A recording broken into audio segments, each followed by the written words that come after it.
If you haven't found it yet, keep looking. Don't settle. As with all matters of the heart, you will know when you find it. And like any great relationship, it just gets better and better as the years roll on. Hello my beautiful people, welcome in my another vlog.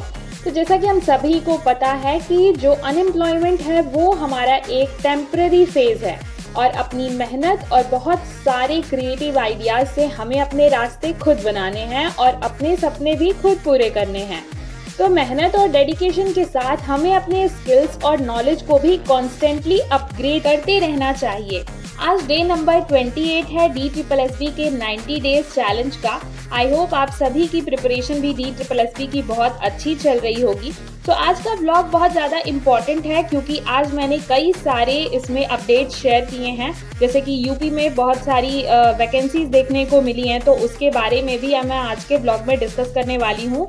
और बिहार से related जो teaching की vacancies आई हुई हैं उससे related भी एक बड़ी अपडेट है, तो उसकी प्रिपरेशन और सिलेबस से रिलेटेड, तो वो भी मैं आपके साथ में शेयर करूंगी सारी इन्फॉर्मेशन। तो वीडियो को लास्ट तक ज़रूर देखिएगा। And if you are new on my channel, first time अगर आप विजिट कर रहे हैं तो चैनल को सब्सक्राइब ज़रूर कीजिएगा ताकि इस तरीके की इन्फॉर्मेशन जब भी मैं शेयर करूँ तो वो आप तक पहुँच जाए। तो आज का सुबह का मॉर्निंग रूटीन फिनिश करने के बाद मैंने किया ब्रेकफास्ट, और ब्रेकफास्ट करने के बाद शुरू किया अपना सबसे पहला स्लॉट, जो कि यूजुअली मैं 3 घंटे का रखती हूँ। तो आज का जो मेरा पहला स्लॉट था उसमें जो सब्जेक्ट थे वो इंग्लिश लिया था मैंने और करंट अफेयर लिया था। करंट अफेयर के लिए मैंने आपसे शेयर किया ही था कि मंथली करंट अफेयर मैं कवर करती हूँ और कभी कभार मैं डेली करंट अफेयर वाली क्लास भी जब चलती है, कुछ इंपॉर्टेंट रहता है तो वो भी मैं देख लिया करती हूँ और अपने नोट्स खुद प्रिपेयर करती हूँ। तो और उसके अलावा इंग्लिश जो है वो वहीं खान सर के ऐप से जो CGL का कोर्स लिया था वहाँ से कर रही हूँ, और उनके प्रोनाउंस का लेक्चर मेरा कुछ पेंडिंग रह गया था तो उसे अभी कर रही हूँ मैं। और आज की जो भी अपडेट्स हैं उनको शेयर करने से पहले सबसे पहले मैं आपके साथ, बहुत दिन हो गए थे तो कुछ सिनोनिम एंटोनिम्स वोकैब पे भी हमें काम तो करना ही है, तो वो आपके साथ सबसे पहले मैं शेयर करने वाली हूँ। And don't skip this part. अगर आप इसे नोट डाउन नहीं करते हैं, वोकैब वाला सेक्शन जो मैं डिस्कस करती हूँ, तो भी एक बार सुन जरूर लें क्योंकि मैं ट्रिक्स के साथ बताती हूँ, तो वो कहीं ना कहीं आपके अनकॉन्शियस माइंड में अगर रह जाएगा तो एग्जाम टाइम में बहुत हेल्प करेगा, तो इसे जरूर सुने। तो स्टार्ट करते हैं आज के अपने 5 वर्ड। सबसे पहला वर्ड है अबॉर्टिव। अबॉर्टिव को ऐसे याद रख सकते हैं कि AB से अब और TV। तो अब और अगर हम TV देखें तो क्या होगा, हम असफल हो जाएंगे, अनसक्सेसफुल हो जाएंगे। तो अबॉर्टिव का मतलब होता है असफल, और अगर सिनोनिम्स की बात करें तो हो जाएगा अनसक्सेसफुल एंड एंटोनिम हो जाएगा सक्सेसफुल। सेकेंड वर्ड जो हमारा है वो है अडेज। अडेज को कैसे याद रख सकते हैं, AD से आधी याद रखें और एज। तो आधी एज के जो लोग होते हैं वो ज़्यादातर अपनी बातें कैसे कहते हैं, वो कहावत कहते हैं, तो ज़्यादातर उनकी बातें कहावत में होती हैं। तो अडेज का मतलब होता है कहावत। सिनोनिम की बात करूँ अगर तो हो जाएगा मैक्सियम, और एंटोनिम हो जाएगा एब्सर्डिटी, राइट। एंटोनिम हो जाएगा एब्सर्डिटी। थर्ड वर्ड है हमारा एबो। एबो को ऐसे याद रख सकते हैं BHOR, भोर वर्ड आ रहा है जैसे, तो इसमें वैसे तो R साइलेंट होता है बट भोर वर्ड आ रहा है, तो भोर में उठना, सुबह सुबह उठना ज़्यादातर लोगों को नहीं पसंद होता है, राइट। तो उससे घृणा करते हैं सुबह सुबह उठने से, तो ऐसे याद रख सकते हैं। अभोर का मतलब होता है, एबो का मतलब होता है घृणा करना, राइट। और अगर सिनोनिम की बात करें तो डिटेस्ट हो जाएगा एंड एंटोनिम जो है वो लव हो जाएगा। हमारा फोर्थ वर्ड आज का है एग्रेवेट। एग्रेवेट का मतलब काफ़ी सारे लोगों को पता भी होगा, ये इट्स कॉमन वर्ड। तो एग्रेवेट ऐसे अगरबत्ती से एग्रेवर्ड को याद रख सकते हैं, एग्रेवेट को याद रख सकते हैं, अगरबत्ती लगा करके किसी को उकसाना, है ना। तो एग्रेवेट का मतलब हो गया उकसाना या फिर स्थिति को बिगाड़ना, राइट। सिनोनिम की बात करें अगर तो हो जाएगा वर्सन एंड एंटोनिम हो जाएगा mitigate. And the last word जो है वो है एक्सीडेंटल। एक्सीडेंटल भी बहुत कॉमन वर्ड है। एक्सीडेंटल मतलब होता है अचानक से हो जाना, तो अगर सिनोनिम की बात करें तो अनएक्सपेक्टेड हो जाएगा या फिर फॉर्ट्यूटस हो जाएगा। एंड एंटोनिम की बात करें अगर तो वो हो जाएगा plan.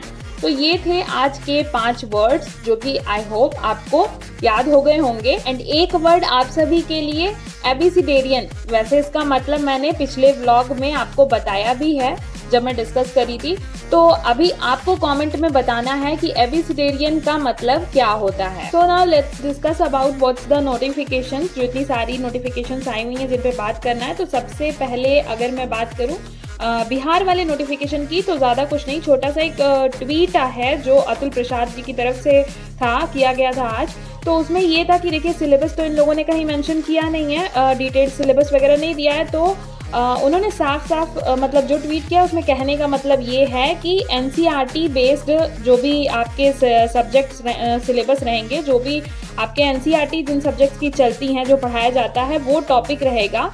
And as a teacher आपको भी पता होना चाहिए, जैसे कि मैंने कल डिस्कस भी किया था आपके साथ, वैल्यू ऑफ एनसीईआरटी जो क्वेश्चन पूछा जा सकता है, तो बस उन्होंने भी यही कहा है कि वाइडली एक्सेप्टेड है, ये इसका रेफरेंस जो है वो हर जगह लिया जाता है, तो एज अ टीचर आपको पता होना चाहिए, और जो भी चीज़ें हैं वो एनसीईआरटी से ही रिलेटेड आएंगी। तो साफ साफ कह दिया गया है, और आप सभी भी जो भी अपनी प्रिपरेशन कर रहे हैं बिहार के टीचिंग फेज की, तो आप लोग एनसीईआरटी पे फोकस्ड होकर के अपनी प्रिपरेशन कीजिए। आफ्टर दिस बढ़ते हैं अपने दूसरी सबसे इम्पॉर्टेंट नोटिफिकेशन, जो यूपी की आपकी वैकेंसी आई हुई है, उस पर आपके साथ पूरी डिटेल शेयर कर देती हूँ मैं कि क्या है। तो यूपी में देखिए जो IBTO Indian basic teaching organisation है, उनकी वेबसाइट पे कुछ वैकेंसीज आई हुई हैं, जो आप अभी देख पा रहे होंगे, एक एडवर्टाइजमेंट।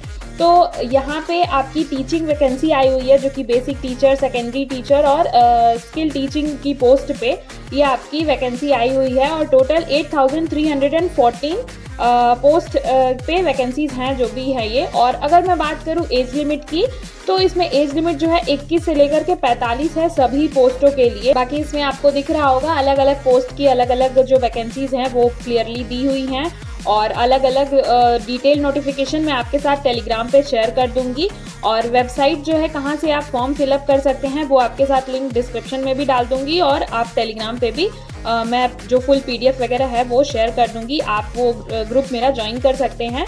एंड उसके बाद मैं बात करूँ अगर कि एलिजिबिलिटी क्या है, तो एलिजिबिलिटी देखिए बीएड वाले, BTC वाले, BPEd, DEd, NTT सब जो है जितने भी हैं सभी भर सकते हैं। एंड यूपी की वैकेंसी है, तो किसी भी स्टेट के हों आप, अदर देन यूपी भी हैं, तो वो भी आप अप्लाई कर सकते हैं। बस ये है कि जो पोस्टिंग होगी वो आपकी यूपी के ही डिस्ट्रिक्ट में होगी। एंड अगर बात करूँ एलिजिबिलिटी में ये सारी चीज़ें हो गई, सभी को अलाउ किया है इन्होंने, बस आपके पास टेट या सीटेट जो है वो क्लियर होना चाहिए। एंड फीस की बात करूँ अगर, तो SC ST की 400 रुपये फीस रखी है इन्होंने, और जो अदर जनरल कास्ट और दूसरे OBC वगैरह हैं उनकी फ़ीस जो है वो 600 रुपये रखी है इन्होंने।